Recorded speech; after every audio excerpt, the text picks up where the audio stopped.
Les 5 derniers matchs de ce soir. Nous avons eu la victoire d'Arsenal, attendue mais difficile, face à l'Olympiakos, 2-0. Un but de Martinelli, puis un but de Saka qui est rentré et qui a fait une belle fin de rencontre, qui a permis aux siens de prendre l'avantage définitivement avec ce deuxième but, 2-0. Nous avons eu la victoire de Dortmund, 4-1 face à l'Athletic Bilbao, qui est un peu en dessous dans cette compétition actuellement. Dortmund qui fait un gros début de saison, j'ai vu en Allemagne, et qui avait fait un bon 4-4 du côté de la Juve, du côté de Turin, s'est imposé assez logiquement et facilement face donc à Bilbao, 4-1, avec un nouveau but entre autres de Guirassy. Les derniers matchs, nous avons eu le nul attendu entre le Villarreal et la Juventus de Turin, 2 buts partout. Villarreal avait ouvert la marque par Mika Otadze, l'ancien lyonnais. En 2 minutes, les Turinois ont renversé le match en début de seconde mi-temps.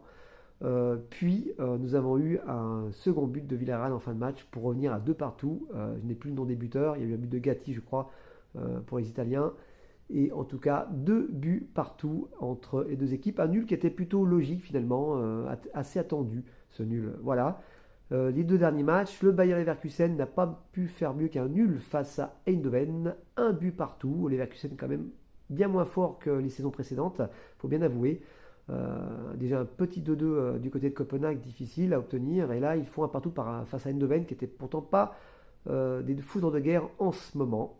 Et le dernier match, Naples qui s'impose 2-1 face au Sporting, grâce entre autres à un doublé d'Ojlund.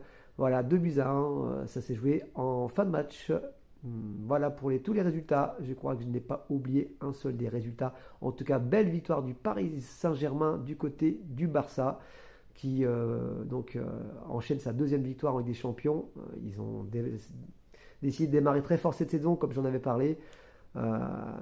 Afin de vraiment d'être tranquille pour pouvoir gérer plus facilement cette phase de poule. Et Monaco qui fait un bon nul face à City. Voilà, bonne soirée à tous.